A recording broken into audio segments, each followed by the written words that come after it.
All right, everybody, welcome in and welcome back. Season 4, episode 33. Oh, actually, this is totally wrong. We are on season 5, episode 1. That's right, because we've ended the club season, and last time we started on a World Cup season. Not last time we started, but like when we've done it before with the World Cup that started the new season. Wow. Yep. Paul, So how are you doing? Happy World Cup. Happy World Cup and happy 144th episode. I was blessed over this last week. I got to watch a lot of the soccer. Just work, home, being able to catch it here and there was really nice. So Yeah. Got pretty lucky and was able to see a lot of high quality soccer and some shocking results, as we'll get into. Amazing. Yes. I'm feeling fortunate to live in a city where they'll have like live showings of the match. So I've kind of resigned to say that that's how I'm going to watch, because I personally don't want to give Fox any money, even though I love Rebecca and Zlatan and Thierry Henry. So I'll have to find some way, and you've given me that way in YouTube TVs. But Paul, I think for this podcast, I think it's probably best to just kind of go down what's happened so far. At least if we start in our club level, nothing's really happened on United's end. I know we're monitoring certain things in terms of our own signings. Have Barcelona made any additional signings in between now and when we last chatted? Not to my knowledge. There have been a lot of false reports, which have been fun to watch and get excited over, and then realize it's a fake report. But nothing big. I think that's going to be pretty par for the course, because a lot of the players right now are going to be focused on World Cup and are going to be moving around or focus on where they're going to be playing club ball next season. So yeah, Barcelona hasn't done anything since we last spoke. Nice. Yeah. I think that's good, because then we can kind of just focus on the World Cup. And I think we kind of said it too. Once the soccer starts, we're going to be very excited over the soccer. Other things aside, if we're just looking at the soccer, and the soccer and the fans, it's really fun to see. And I'm so glad that the first match of it all was in Mexico City. Yes. So Paul, break down what you saw in Mexico City, and specifically Group A. Group A, I think, is playing their matches specifically right now in Mexico City. Yeah, so Mexico, South Korea was the opening ceremony. Shout out to Mexico being an awesome host so far. It's been really awesome to see the welcome from the Mexican delegation, as far as the president and all the people in the actual government, but also just the people. They have been super welcoming, and there's been a lot of love shown to fans coming in from other countries, which has been really nice to see. We haven't necessarily seen that here in the United States, which we will talk about in this podcast, but that has been really nice to see. And I think that welcome kind of translated to the pitch a little bit, or not so welcome, I guess you could say, between Mexico and South Africa, because this was a physical game, is the kind of PC way, or the nice way of putting it, I would say. Yeah. There were 3 red cards given out in this game. There were elbows thrown. There were high tackles. There was a lot going on, but Mexico was the victor. Looked pretty good doing it, especially in a physical game where sometimes, things might not go your way. Shout out Raul Jimenez. He's an awesome story. I don't know if you saw stuff on him this week, Andy. Yeah, I've heard a couple of the stuff, but yeah, go for it. Yeah, I think it was 4 or 5 years ago, he had a really horrific leg and or head injury. I've seen different reports. Maybe wasn't going to play soccer again, especially because of the head injury. Yeah, maybe wasn't even going to live again. Go ahead. I think maybe even going to live again. Like, it was a very scary injury with his face, from what I heard. Yep. So he worked with doctors, healthcare workers, to develop something that would help protect his head so that he could play again. And funny thing was, he scored on a header to get the second goal for Mexico, which was pretty awesome to see. You could just see the emotion in his celebration of the fans as well. Super cool. Also, Yeah. shout out to the Mexican president for giving up her ticket to the World Cup, to the opening stage game, to a fan who couldn't afford it, and she watched the game with a huge watch party of people, just Oh, kind that's of cool. spending it with the people, which was super cool I to like see. that. So, Yeah. Another thing I want to mention with Raul Jimenez, I think one of the reasons what I heard is that he dedicated that goal to his dad, mm, because his dad had passed away at the age of like I think 62, so pretty young, especially for I think Raul's age. And so I know there's a lot of talk about like Raul getting his first goal for the Mexican team. He hadn't scored either in a while or have never. And so he dedicated his first goal to his late dad, which I thought was very, very, very kind, yeah, and very, yeah, very touching, very touching. definitely. So, that was great to see. It was just an awesome first game to the World Cup, first opening. So, Mm-hmm. and then in Group A, we also had South Korea playing Czechia, and this was a fun game to watch, Andy, because this was in Mm-hmm. two teams very different styles. You had Czechia, who's taller, bigger, maybe not as skilled on the ball, but very good set pieces and in the air. That's Mm-hmm. actually how they got their opening goal in the second half. And South Korea plays more of a possession style game, looking for opportunities on the ground. Definitely not the Mm-hmm. tallest team in the tournament either, but just really fun to watch these two teams go at it with two very different styles. Yeah. And Czechia again scored first, and then South Korea came back with two of their own, and was just awesome to see. Me Mm-hmm. personally, I was most impressed with South Korea Mm-hmm. in it so far of the teams. Um, I could go with some of the bigger hitters, but for a team, them in Australia, which we'll get to Australia, Mm-hmm. but for a team who I have watched and I'm not, I wouldn't say I'm a fan. Maybe I could say I'm a supporter of South Korea. Sure. I've always been a fan of Hyungmin Son and South Korea as a whole, just because I find their people so warm and welcoming and respectful of other Mm-hmm. teams, both them and Japan. I've kind of noticed that watching the World Cup over the last several that I've watched, and just watching them in past World Cups, they would play games like this. And, for the first half, maybe, 50 plus minutes of this game, they were knocking at the door but couldn't score. And Mm-hmm. that's kind of been South Korea's MO. They create opportunities, but they can't finish these opportunities. But something felt different. They stuck to their game plan. They played it extremely well and they were able to find goals. So Mm-hmm. South Korea to me is a dark horse, I think, because I think they have it this year. I think they have their game plan figured out. I think they have their style figured out. And yeah, they weren't playing a huge powerhouse, but Chechia played well in this game. I Mm. don't know if you were able to see it, much of it, Andy, You but know, I saw the replay. I had a mhm, buddy of mine was texting me a little bit about it.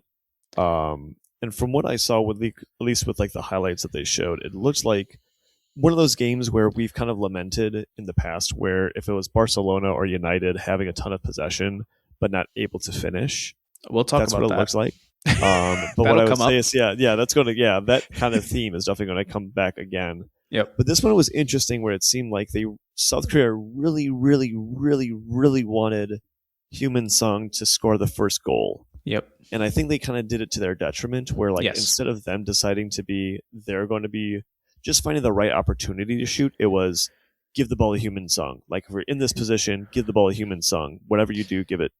And like that's not always the best, I think, strategy, because if you're just always trying to go to there, you're going to force things that aren't natural to you. And I think just they ended up rushing, I think, some things. So when they Yep. decided to actually, just go for what was open to them, like that goal was the cut, like the check back, and then like a really tight angle to get the first goal, like doing stuff like that. That's when I think they really came into it. So I hope that continues, and I hope they learn that lesson moving forward. Yeah. Because I can easily see them now getting those 3 points, then continuing on for that, and definitely getting second in this group for sure. For sure. For sure. Yeah. So that was a really fun match to watch, especially the second half. So listeners, if you haven't had the chance to watch that one, maybe go back and watch at least the second half or the highlights. Yeah. Very, very fun one so far. So Yeah. opening game in Canada, Andy. Canada Mhm. and Bosnia Herzegovina. Talk about a tall set piece team that packed it in. You have Bosnia and Herzegovina, and they were winning this game for almost 80 full minutes. Mhm. And Mhm. it took some, I wouldn't call it heroics necessarily, but almost like I guess you could call it a battering ram. Canada was just like trying to break down this low block, this wall from Bosnia and Herzegovina. But Bosnia and Herzegovina played them well. They really Mhm. did, and made it very difficult for Canada, especially after getting the goal. They kind of packed it in, and Canada found a way to get a draw, which was huge because in this group, all four teams drew, and we'll get to that here in a second. Mhm. So Yeah. everybody's on a point, which means it's still anybody's group Yeah. to get through in those top two automatic qualification spots. But I think the biggest storyline for me is Alphonso Davies still is nursing a hamstring injury. Mhm. So he didn't feature in this game. I think he's Canada's best player. And it's just a matter of, is he going to be able to play? When is that going to be? How much of an impact is he going to have once he's in the game? Mhm. Just, I hate not being able to see some of the best players in the world play, especially Yeah. after a long club season. But I get it. Like you don't want to hurt yourself worse, and you don't want to make it so that you're out 6 months, right, from Right. playing. So Right. Yeah. And he's still like, from what I understand, like with the injury, like he's racing to get fit. yeah, Not that this is like a niggling injury. Like this is something that happened because I think it happened even like in March, Champions League. Yeah. March, So he's trying just to get fit for it, which in hindsight, I feel like when that's happened, at least in my memory, I remember Luke Shaw did that. He was rushed and he got to play into the Euro game, and it just kind of it fell flat because they just yep, tried to rush him to get him fit. And Luke Shaw, from playing with United, he needs like about 4 games in a row to get up to speed with everything. So that was I don't think it bodes necessarily well for Canada if they're waiting and holding on for Alphonso Davies. Not to say that they can't do it, because they've just achieved. I think for me, the big storyline is they just achieved their first point ever in World Cups. Like they've every single World Cup that they've been in previously, they've lost and they've not even gotten a point. So this is still, I think, a step in the right direction. Um, but I think we'll wait and see what happens for Canada's next game because I think that's going to yep. be the big test for them. Yeah, yeah, and I think again with this group being the way that it is, with everybody drawing 1-1, it's everything is perfectly even after one game, which is so rare to see. Mm-hmm. But Mm-hmm. um, yeah, I mean every team has an opportunity. I think you like Canada's chances here, just being the home team and kind of getting Mm-hmm. those first game jitters out of the way Yeah. and getting some momentum, getting that late goal and salvaging a point against a pretty gritty Bosnia and Herzegovina team. So yeah, I mean this group will be fun to watch because teams are going to have to go for it Yeah. to get out of the group with everybody being at the same point. So Definitely. we'll see what happens there.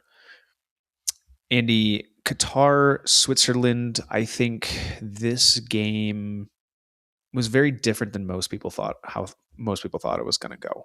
Mm-hmm. I think Switzerland dominated this game. Qatar held in there, especially given Switzerland's opportunities.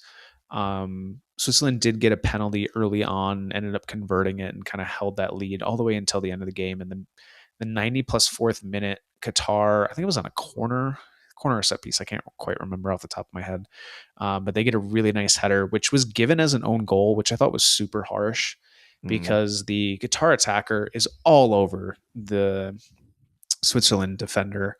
And if that attacker is not there, that ball is not going in the back of the net. It's not going to be an own Mm-hmm. goal. Yeah. I don't love that it was called an own goal for that because who's doing a lot of the work there Yeah. for the ball to get close? I think it's the Qatar attacker. I'm with you. Yep. Yep. So they salvage a point from the game at the very end. I think the biggest storyline here, Andy, you've got a lot of people talking about it, is there was a chance of a possible offside in the attack that led directly to the Switzerland penalty.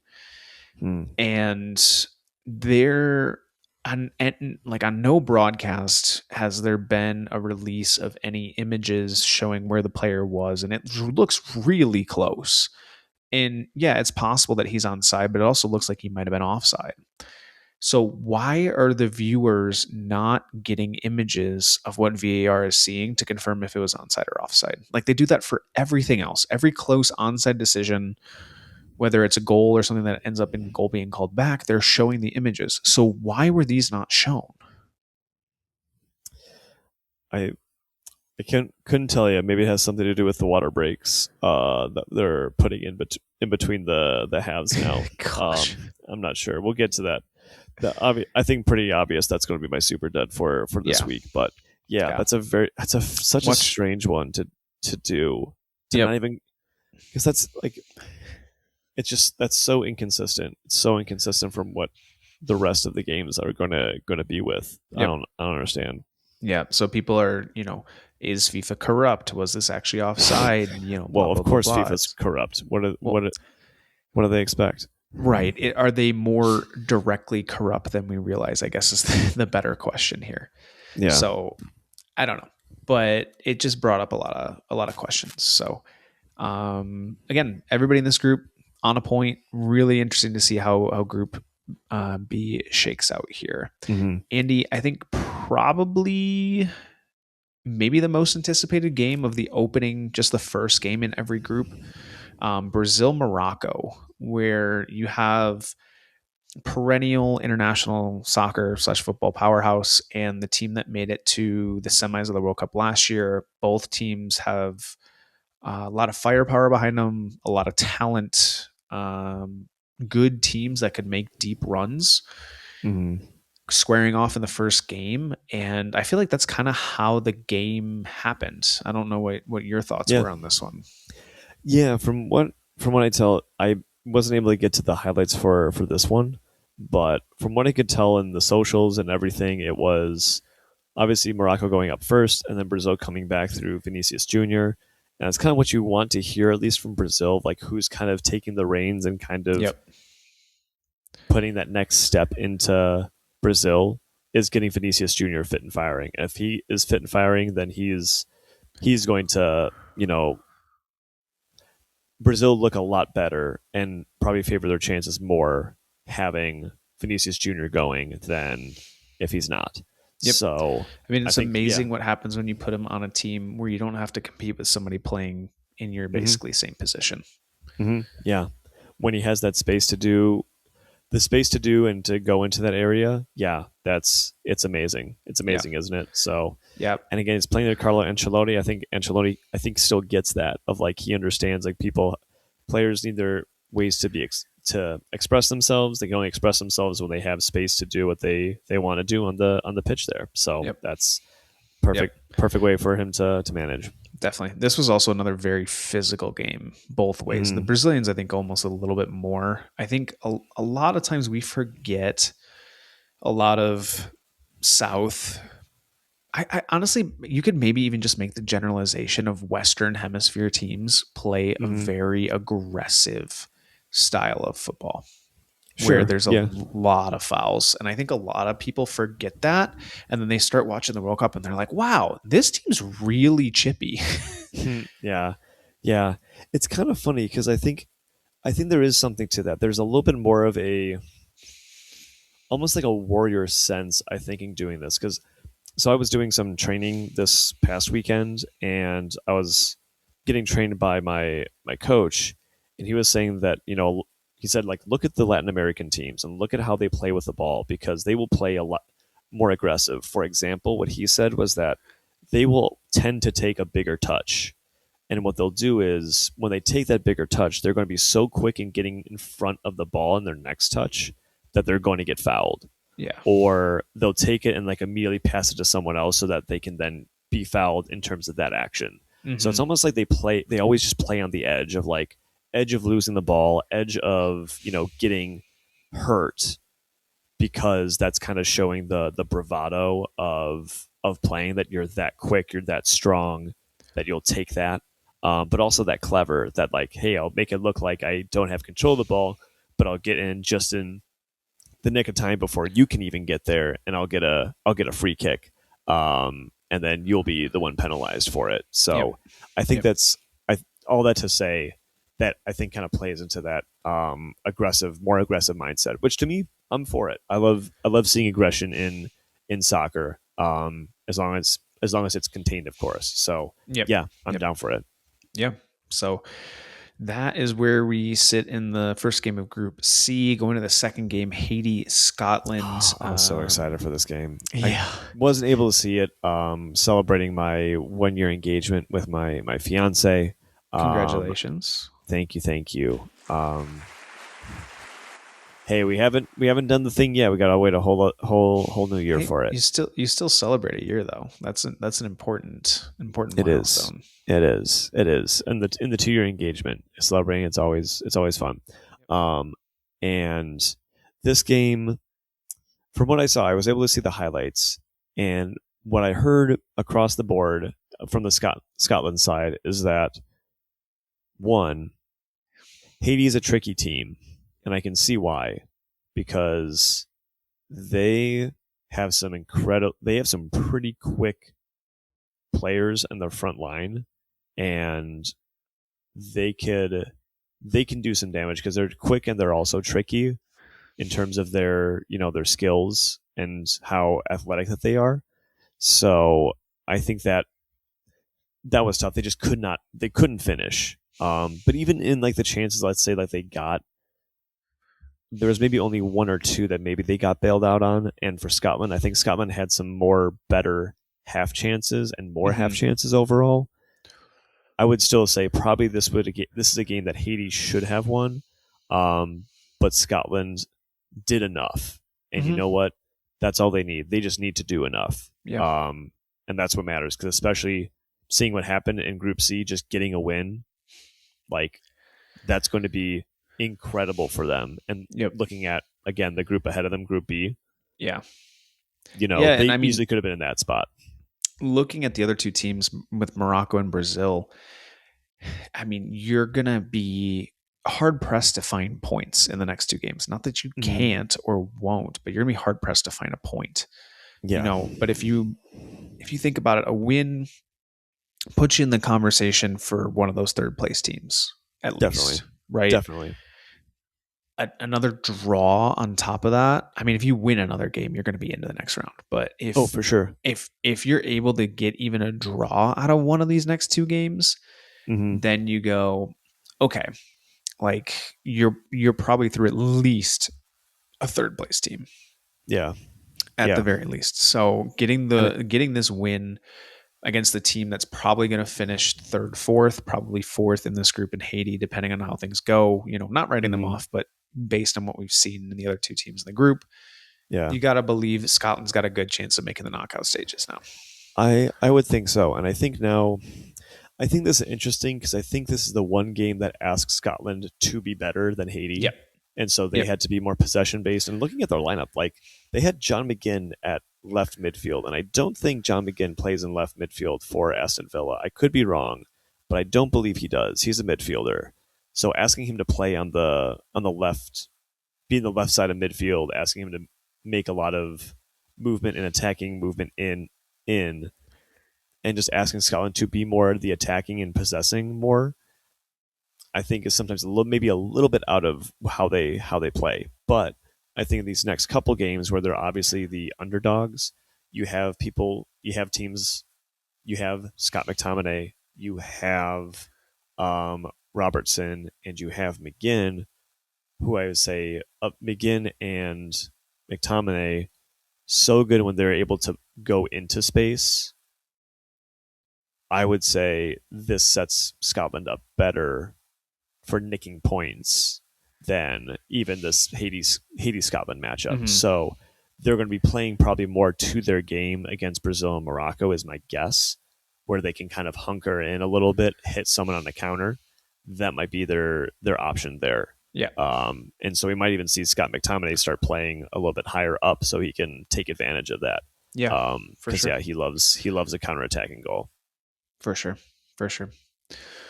So, Andy, that is where we're at for Group C, heading to Group D and the wonderful, amazing, woohoo United States of America. That's not a shot at this team. That is not. Mm-hmm. Um, I think if I had to give a one-word answer, it'd be shocked, Andy.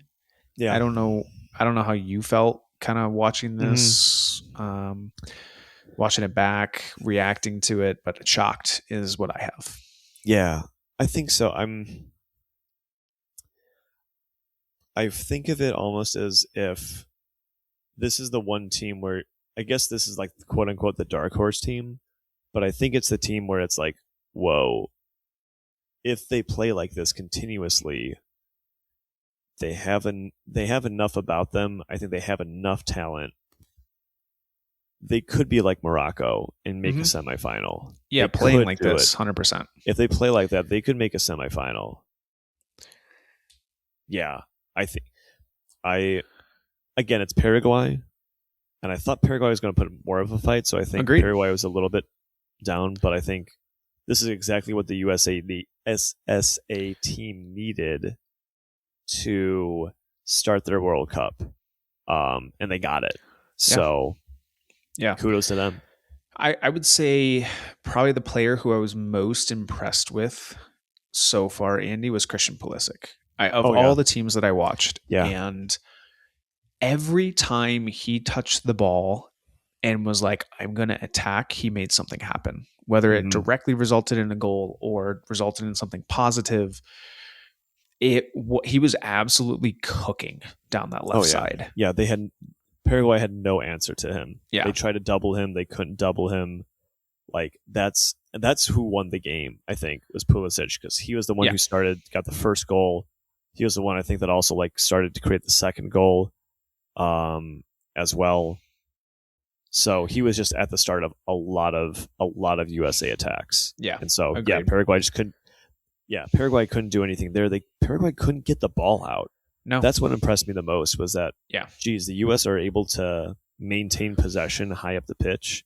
Yeah. You know, if they're feeling that comfortable to do that. Now, be a lot different if you're going up against different teams of different calibers, but if you handle teams like that and you start showing that, showing that confidence, they will grow and they'll pick up that form. And so it'll be a watch out kind of moment.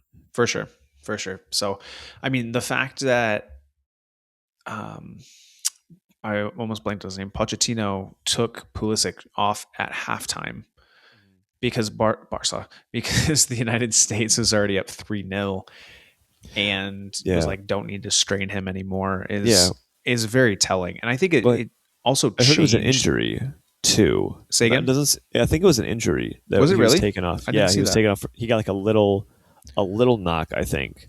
Or he said like he felt like a little twinge, so they just took him off as a precaution. Oh, but yes, okay, that makes more sense. But like you said, even if like, because there have been oftentimes USA has probably have to kept Pulisic in to say like no, even if you had like a little bit of a nick, he would have probably have said no, I need to stay because I need to win this. But they were already up 2-0, 3-0, 3-0, 3-0 at halftime. So.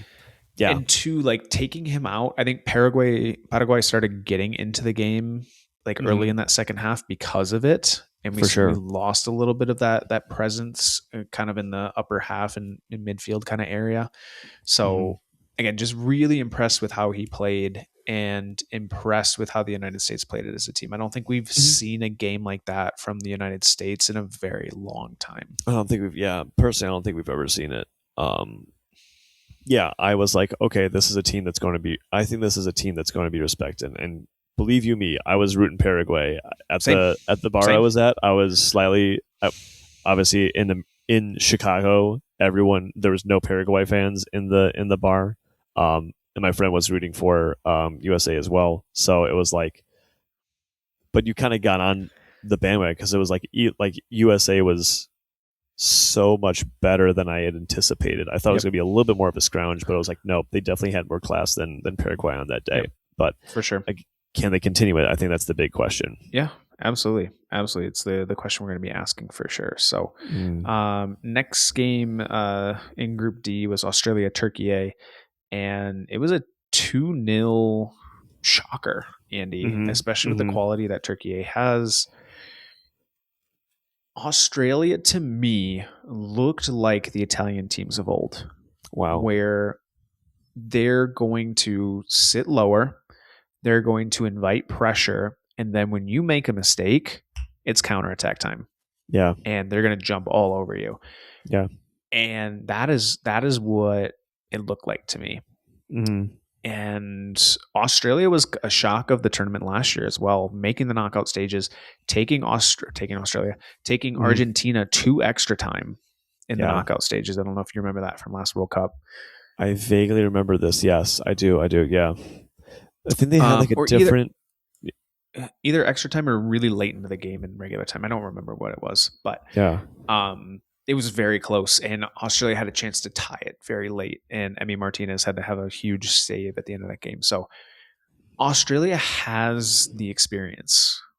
So that's actually one of the reasons why I chose them to get out of this group as one of the top 2 teams, is they have that experience, and they've beaten now 2-0 pretty convincingly scoreline. I think gameplay wise, you might not say it was super convincing because Turkey definitely had some chances, but that's that team, the swing team, where you're gonna, not know if they're gonna be able to beat that team. I think Turkey was probably picked second by a lot of people to get out of the group at that stage. Yeah. But shout out to Australia for getting that huge win, and I think silencing a lot of the naysayers that said that they couldn't do it again in back-to-back World Cups. Yeah, because I think some people, what I heard to say is like the players that Australia had 4 years ago that were in the Premier League aren't there anymore. But Australia is physical. These are big old Blokes, football loving blokes, mates. That they're good. Like they're legit. Yep. So I would say, I think it's going to be very interesting when the U.S. faces Australia. Say, are they the next group, or are they facing? No, I think they're facing. USA faces Turkey third in their last game. Give me 1 second. No, the next game will be against Australia. Okay, I actually think that's going to be a really interesting game because I don't know if USA is going to have as good of a time against Australia, because I think Australia will be as physical as the USA. So again, but it's home field advantage. Now the USA feels that they have momentum now. Mm-hmm. That's another thing to kind of, I think, to consider is now that the USA fan base has got the USA rocking, and we know host countries from the same hemisphere, the same league as the host nation, tend to do better. Yep. Let's see what happens. What happens. Yeah. Speaking of seeing what happens, Andy, we have another Brazil as Germany thumps Curacao 7-1. Yeah. Sorry, Brazil fans. Really sorry, but hey, Germany, I guess if it's any team that's shown in the past that they can do it in the Western Hemisphere, it's Germany, because I think they're the only ones to have won a World Cup in the Western Hemisphere, not being from the Western Hemisphere. So I think with this, I think we were going to see this. I think that's what we were kind of anticipating with this, like these group matchups, is like, okay, there's going to be a couple teams that are going to get walloped, and Curacao got walloped. Yep.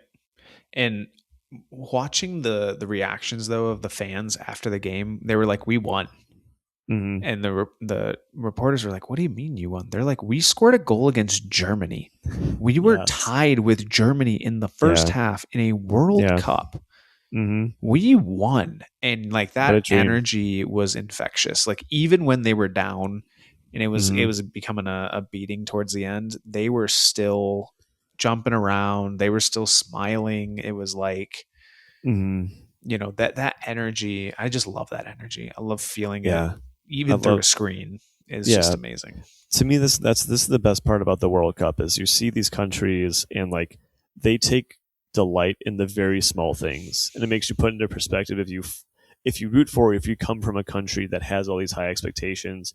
If you're these smaller teams and you have that little bit of moment, you have that first half, you take a first half away and like that's your pinnacle, Yeah. like just puts everything in perspective. And Yeah. I love the World Cup for creating those moments. Definitely. Yeah. I mean, you had the manager of Curacao crying on the sidelines after that goal went in. Like, that's what it means. Like, they don't, like, yeah, they care about the result of the game, but like that moment is going to live in these players' memories, the manager's memories for the rest of their Mm-hmm. lives. Mm-hmm. Yep. They're going to So, tell. Everyone's going to know when they score that goal in yep, Curacao. They're going to remember it. They're going to share that. So that's the beauty of it. definitely. Definitely. So, second game, Andy, in Group E, we had another one of these swing games, these teams that were probably going to be second or third, depending on how this game went. And it was Ivory Coast, Andy, that actually took this one 1-0. Ecuador, to me, looked like the better team, had the better opportunities, hit the crossbar Yeah. twice in the first half. Granted, Ivory Mm-hmm. Coast also hit the crossbar early in the second half, but I think a lot of people are surprised by this result because they had Ecuador as one of these teams and these dark horses that can make a really deep run. Mm-hmm. And now you lose this swing game and you're like, they got to go up against Germany still in this group. It's like, how are they going to fare? Yeah. Yeah. I think that's a very legitimate question. I think too. I think with the expanded tournament, it's going to put like a third place team. It's going to give them these chances to have little stinkers of games Yep. because Yep. if they're able to then build off from there. Because again, it's basically once you, it almost seems like it's going to be a different tournament once the knockout stages hit, Mm-hmm. because then that's when you really know. Because you have your 32 and then going, or no, you won't have a 32. You have a whole different situation kind of happening. Yeah, But you got 32 teams getting into the knockout stage of these 48 mm, that we're starting out with, and it's just like, yeah, it is a very different tournament because at this point, Ecuador would probably be like in favor of just going out of the tournament right, because they would have right, to pick up, at least 4 points from Curacao and Germany, who in yeah, Germany looked really good. yeah, yeah. So it's yeah, but now they, like you said, they kind of have life Mm, and are maybe looking at a third place spot. I mean, Ivory Coast could slip up, but you would pick them to probably lose against Germany and win against Curacao and get 6 points, and boom, they're in second place. right, right. And it could, it still is like in the realm of possibility, or even like they're able to get third because Curacao is maybe that poor. They might get third. They might get third and just run up the score, so they get a Yep. better goal differential. So Yep. that could happen too. So Yep. Ecuador isn't out per se, No, but still not a good start. definitely not. Definitely not.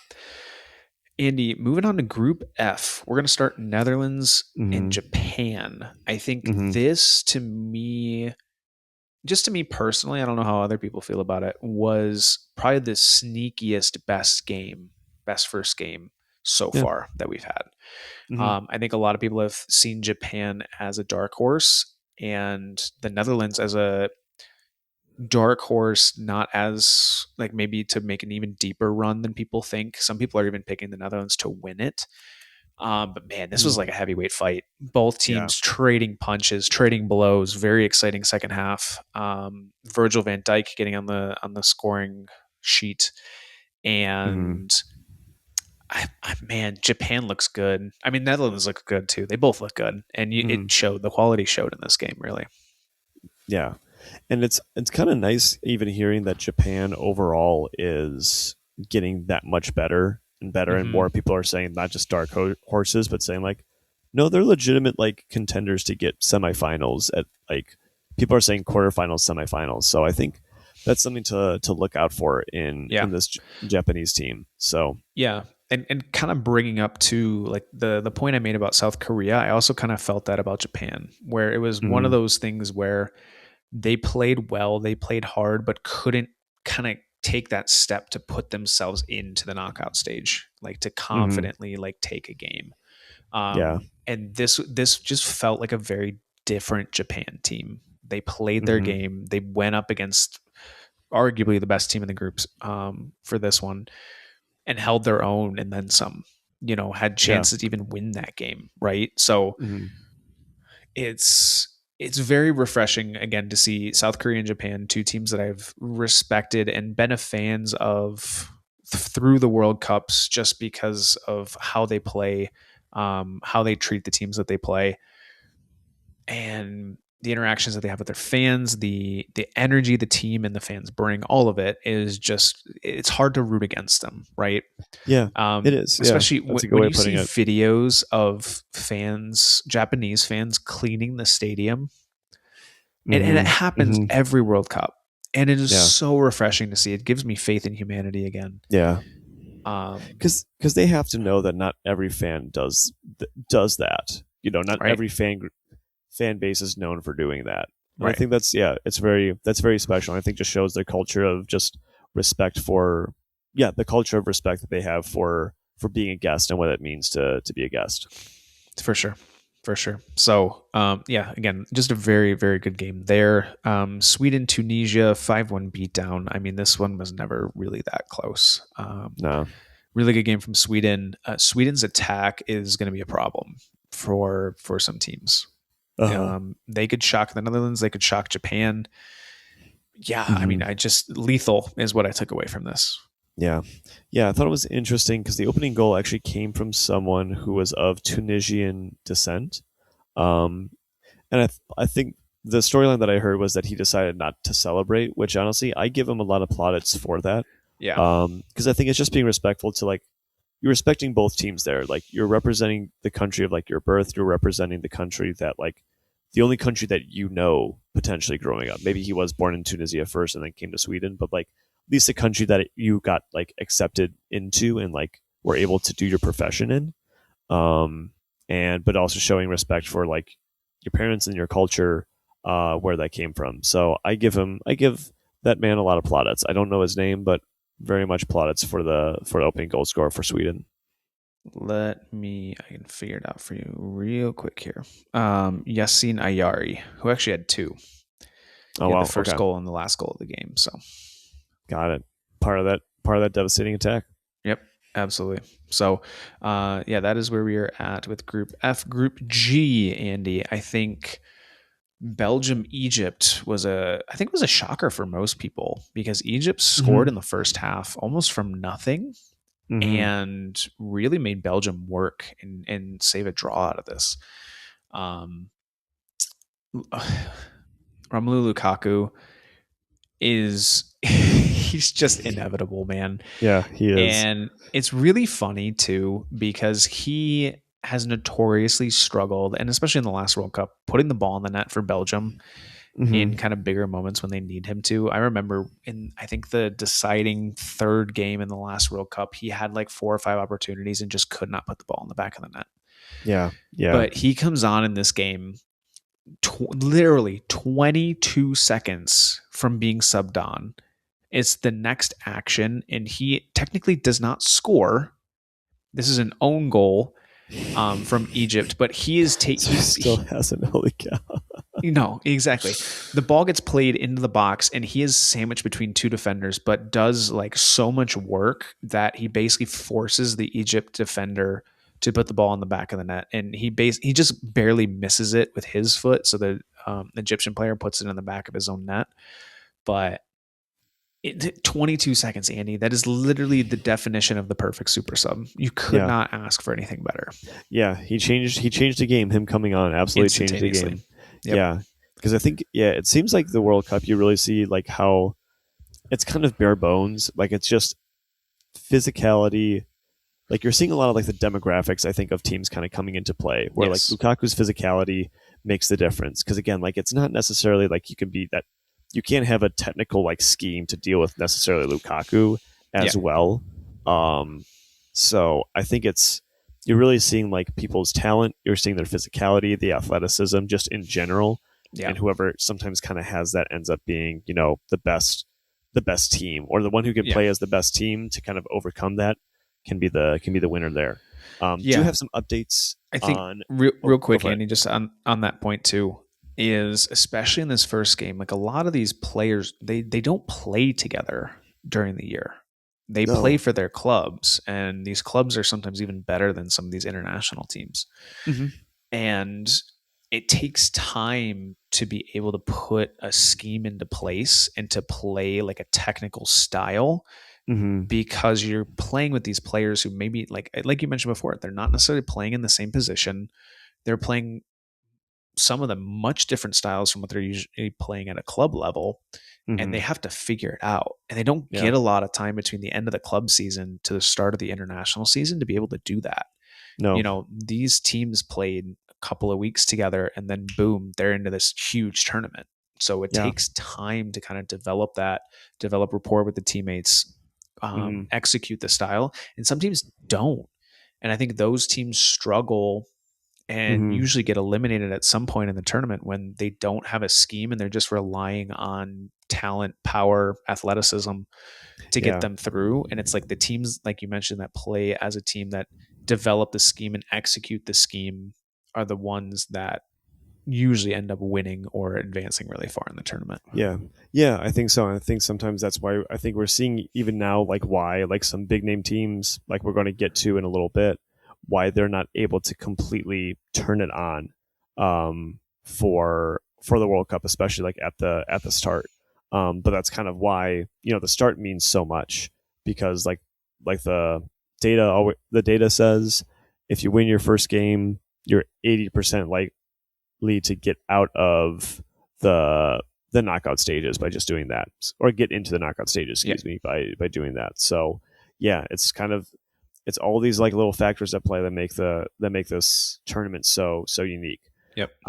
Heading into the last game in Group G that just ended up finishing, we can now say that Iran has drawn with New Zealand, or New Zealand has drawn with Iran, however you want to look at it, Yep. to set up another group where everything is level at the end of the first round of matches. So Yep. And with that it's just anyone's finishing, game. yeah, absolutely. And with that just finishing, we don't really know what happened in that game, but it looked like a fun one. Yeah, it started when we started the podcast. It was 1-1, and when it ended, it was 2-2. So, hey, draws are awesome, especially when there's multiple goals. So as long Yes. as it's Yeah. those, that's the fun one. The not fun one is what we're just going to get into in this next match. So, Paul, I'll let you take it away, because I think this is one of your favorite teams of the World Cup. Yeah, yeah, both for personal preference and favorite to win too. So Spain drew with Cabo Verde 0-0, and I think a lot of people are shocked to see that score line. I think for I think those it's the that biggest didn't, upset to me. To me, I think it's yeah, the I biggest mean, upset in the tournament. yeah, Maybe upset's too strong, but yeah, like if Cabo Verde had won, it'd be a monumental upset. If you want to call it a mild upset because both teams get a point out of it, sure, okay. Um, yeah, I think a lot of people just look at the score line and go, "Oh my gosh, like upset," which I get. If you watch the game, the result made sense, right? This is very classic Spain in the World Cup. Oodles and oodles of possession, chances created, shots, and can't put the ball in the back of the net. Cabo Verde played a very wise, packed in 11 people behind the ball, absorb pressure, absorb pressure, absorb pressure, pray that you might get a breakout and steal a goal somewhere. Um, Kind of juxtaposition between Curacao and Cabo Verde.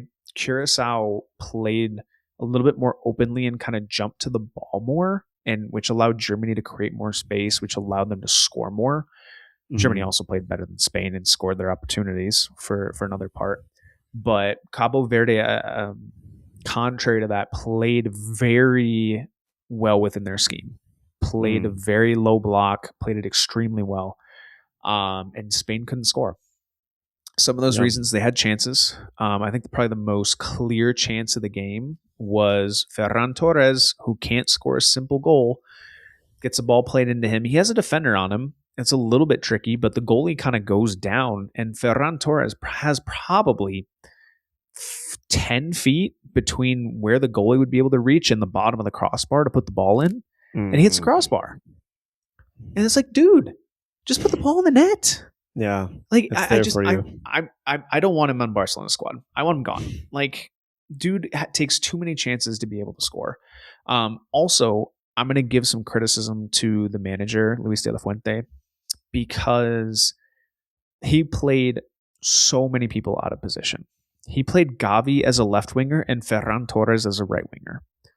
Positions that Gavi played a little bit at the end of the season when both Rafinha and Marcus Rashford were injured at left winger, but really didn't do anything with it. Yeah. And Ferran didn't, I don't think, played a single game at right wing. So then Why where's is he playing Lamine? right wing? Was Lamine just the up top striker? No, so Lamine started on the bench. Because he's still injured. That's right. Okay. Still coming back from injury a little bit. Probably Luis de la Fuente is thinking Capo Verde is not going to pose that much of a threat. We don't have to play Lamine unless we absolutely need him. Well, guess what? You needed him. Yeah. Yeah, it was just it was frustrating to watch. And hats off to Capo Verde, man. Like what a performance to absorb that much pressure for that much of the game. And the goalie played very well as well. Made some really, really great saves and was able to steal a point from one of the favorites for the World Cup, which is awesome. Yeah. You could see what it meant to them at the end. Definitely. I think De La Fuente also deserves some criticism. Only like I think Lamine Yamal ended up getting like maybe 15 minutes, 10, 15 minutes of run at the end of the game. Nico Williams got like 5 or 10. But I think the biggest mistake he made was not bringing Dani Olmo into the game sooner. Mm-hmm. And because Dani Olmo for Barcelona was the key person to bring in or to start the game to break down a low block. Yeah. He is the most technically skilled to be able to find those crevices, find those passes, find those goals where you think you can get absolutely nothing from it. Mm-hmm. And he got, I think, 5 minutes of game time. Yeah, that's not which enough for is him. criminal. And when he was in the game, Andy, he created probably the second best chance Spain had. He got in behind on a beautiful Trivela cross from Lamine, settles the ball, squares it to was it Marino or Yarzabal? One of those two. And Capo Verde was able to get a defender in the way on the volley attempt, and it went behind for a corner. Yeah. So but it's like, just imagine if he was there more of that or the entire game, making those defenders think about like, where's Dan? I got to think of where Dani Olmo is. Like, I can't let him can't let him out of my sight. Exactly. So just frustrating. I just think Luis de la Fuente doesn't manage in reality. He's like, I can just put a player wherever and they're going to be able to do what they want to do. And it's like, no. Like, and this was the problem in the Euros at times. This was a problem in the, what was it called? The League of Nations, I think, was played during the regular season. That was the issue. And so he's got to figure something out, man. But yeah, that is, I would agree. So far, the biggest upset of the tournament was that result. Because I would just think just not being able to put the ball in the back of the net, not necessarily like the score line necessarily, even if like a 1-1, but like just for Spain to not register a goal at all. Yep. I think to me that's what made it a big upset for that. Absolutely. So speaking of, I think another pretty big upset, what almost was an even bigger upset, was Saudi Arabia drawing Uruguay 1-1. Yeah, this is kind of crazy. Gave me shades of, or reminded me of the first game against Argentina last World Cup, where first game of the World Cup, Saudi Arabia actually upset Argentina 1-0. Everyone was really nervous because it's like a champion only once has lost their first game and gone on to win the World Cup, and that was Spain in 2010. And everyone was really worried about it with Messi and everything. And guess what? They ended up doing it too.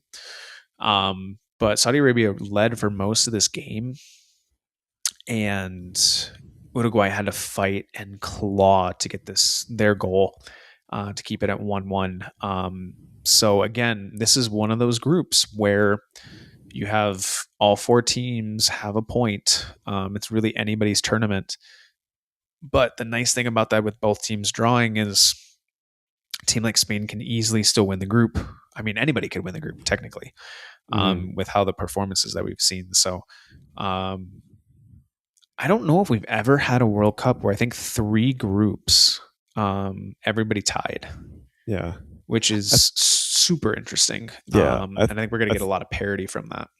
I think so, and I think too, just because of how many teams that are in there, that's kind of changing the name of the game with that. But yeah, it's weird. And honestly, I don't think it's going to be. These aren't going to be the last ones because as I'm Nope. looking at the rest of the groups, geez, it only feels like it's half Yep. um, that are done. Yeah, like looking down Group I, easily see a France, Senegal, and Iraq, Norway.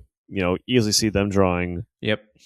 Austria, Jordan. That can be because I'm trying to think more and more too. These nations are getting better. Like these qualifying groups are getting a little bit better 100%.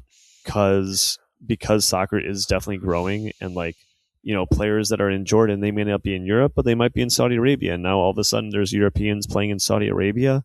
All of a sudden those Jordanian players or Jordanese players, they're getting exposure to, if they're playing in the middle in Saudi Arabia, they're getting exposure to new tactics and new systems and new thoughts. So Yep.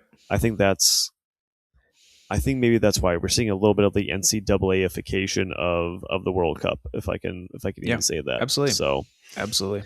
Yeah. that could be what's happening there. For sure. So I know we're nearing the end. I know we have Group I, J, K, L still left to play. I guess we can end this on who do you think is going to be, of those matches, which are the ones that are going to be your must watch? Give me England, Croatia. Hmm. Croatia always balls out in these tournaments. Yeah. That's my first one. My second one's France, Senegal. Yeah. I think those are my top two games to Yeah. watch right there. Yeah. I think for me, those are my top two too. I am scared with England versus Croatia Yeah. because of how much stuff has happened off the field with England. Yep. What happened in Brazil, and sometimes happens is it's not just like what happens on the pitch, it's what happens off the pitch that affects it. And I think with England, there's already been too many crazy things happening for them that I think they're not going to be able to put in a performance or be at their best. Not necessarily to their fault, but Yep. I just don't know if I don't know if luck's on their side at this point. So anyway, we'll get to that Sure. more when we talk to Supersub, Superduds. Let's start with the Superdud so we can end on a positive. Sure. Superduds, Paul, who do you have? Yeah. So I have the lack of welcome from the United States of America. So I mentioned the warm welcome that Mexico has given to all of the teams that have come in, the fans with other fans, has been really, really nice to see. Just the United States from like an administration perspective. So Somalian referee Omar Abdul Qadir Artan, I'm probably butchering your name, I do apologize, was denied entry into the United States for supposedly talking to some really bad people, is what the White House said. Um, in a little bit of digging, it looks like he has been critical of Trump on social media since 2017, Mm-hmm. which is probably more the reason of why it happened. So it just literally denied entry into the country, can't referee. Now, FIFA was nice, which is shocking, but they are actually paying him for what he would have done. And I don't know if he's being paid fully or a partial rate for that. But like that's just like one of the things. The other one you mentioned it with England, multiple bags, different things getting stolen and eventually found, but stolen from them. There was a funny clip. I don't remember if it was from Alistair McAllister or Men in Blazers, Mm-hmm. where Harry Kane doesn't have pants on. He's just in his whitey tighties, and they're like, "Wow, we didn't realize Harry Kane had all of his pants stolen too from this." But yeah, just like that. There have been other things of like fans in airports, like celebrating their Mm-hmm. team being filmed by like local news crew, and I saw one a-hole who literally walked through the entire group of supporters. I think it was a Middle Eastern country. I don't remember which one though. Hmm. Who just walked through the supporters, tore down their sign that they were holding just because they Jeez. were like quote unquote in his way. It's just things like this where it's like, and it's not universal across the board. There have been a lot of people who have welcomed Mm-hmm. these teams and these fans here in the United States as Yeah. well. But it's just like you juxtapose the warmest welcome from administration, fans, teams, players, Mm-hmm. all things in Mexico, and you put that side by side with what the U.S. has done. It's just I'm ashamed, Yeah, honestly. yeah. It sucks that there's both. It's going both ways because I'm hearing great stories. Even like I'm hearing a great story what's happening in Kansas and Algeria. Yep. There's a I don't know if it's viral or not, but hearing a story of like an older man becoming kind of friends with a lot of the Algerian fans, um, and building those relationships because that's what really the World Cup is about. Yep. It's not about trolling and doing these things. It's more about the chance to make friends. So it's really just sad to see that unfurling on the U.S. It's like, oh, we're nice and welcoming to certain groups, but not all. Yes. So that's not. I mean, that is kind of where we're a little bit out of this country, if I'm being honest. But not great to see, and not a great um, showing of who we are as a people and what we are Yep. meant to be. Agreed. So yeah, my dud is going to be really just the introduction of quarters, Yep. because Yep. I was naive in thinking that these water breaks were only going to be happening in outdoor stadiums. No, they're also happening in indoor stadiums where it's air conditioned and things are regulated. And so now I'm like, if knowing that earlier, I would have been like, oh no, these are just going to be cash grabs, and they really They are are. because it's 3 minutes. I believe in the U.S. and Fox is specifically doing this too. Of they are specifically showing advertisements. Other Yep. nations, other broadcasts are not, Correct, and I think including that's Telemundo. So mhm, if you can get Telemundo here in the United States and you don't want to have ads during those hydration breaks, watch it on Telemundo because they are not doing ads at that time. perfect. Okay, then I'm doing that because it's even caused problems where they have, again, like they've always done in American sports, the ads dictate when the play starts, and so they Yep. couldn't start play until the ads had finished running, Yep. and allowing them in. Or no, sorry, the wrong way. They did start the game, but the ads for everyone who was watching Both. kept running. It was So it's actually been both. both. Yep. Awesome. Okay. Cool. Yep. Cool. Fantastic. And I think players are upset with it. Mm-hmm. Fans are upset with it. So hopefully this brings a change next tournament and they do away with it. I don't know if it's going to because it's a chance for more money, but yeah, Yep. I'm over that. Yep. So that's Agreed. what I have. Paul, super sub. Let's end it on a high. I gotta go Lukaku, man. I mean, you can't have a more perfect super sub. And even though he didn't technically score, which makes it even funnier because it's Lukaku, Mm-hmm. but that instant impact, as immediate as you could have it, I was just stood out so much to me. So I've got to give it to Lukaku. You have to. Yeah. A great shout out to Lukaku. I'm going to go to my favorite, and like honestly, I can't get enough of this content, Yes. of Scotland Yeah. content. I Yeah. cannot get enough. It is, oh, it's so wholesome. Did you see him in Fenway? Oh yeah. Did you see the Yeah. march? Them doing the Scotland the Brave in their kilts Yep. and their bagpipes marching. Yep. Holy cow. How awesome is that? And then they go to a baseball game and like I wish this is what I wish American sports did more of is like singing and like being involved and like they took over the stadium. Yes. Literally. Like they filled the stadium Yes. and they are singing and even the announcers and the baseball broadcast are like, we love these guys. Like this is the best atmosphere we've had all season and probably will have all season. Yep. Outside of any playoff game or anything, it's just, people just getting together and having a good time.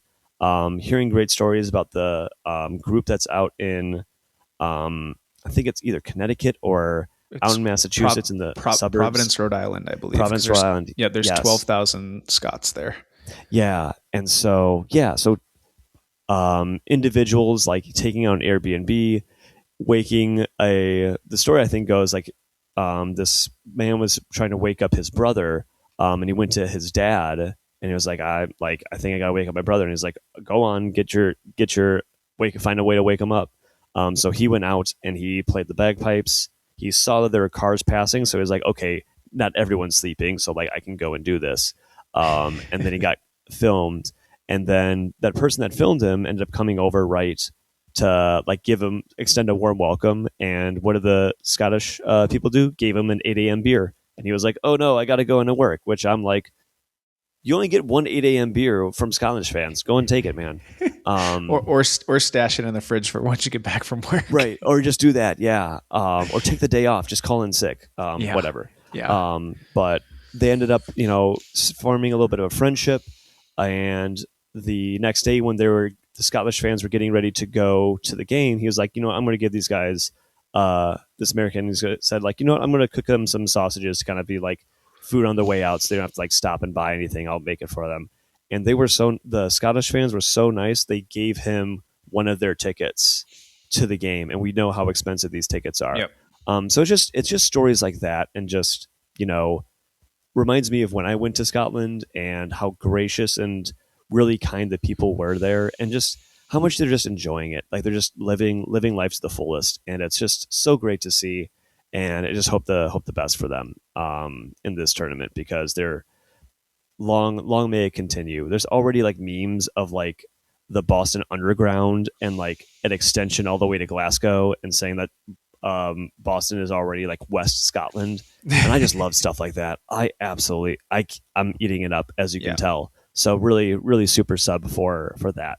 But that's all for our show today. Thanks for hanging with us, everybody. We're going to have the updates from Group I through L, as well as some of the other groups as well, when we come back next week. But until then, I have been Andy. Paul's been Paul, and with that, I'm wishing you all a big old bye. Bye. No Scotland, no party. No Scotland, no party.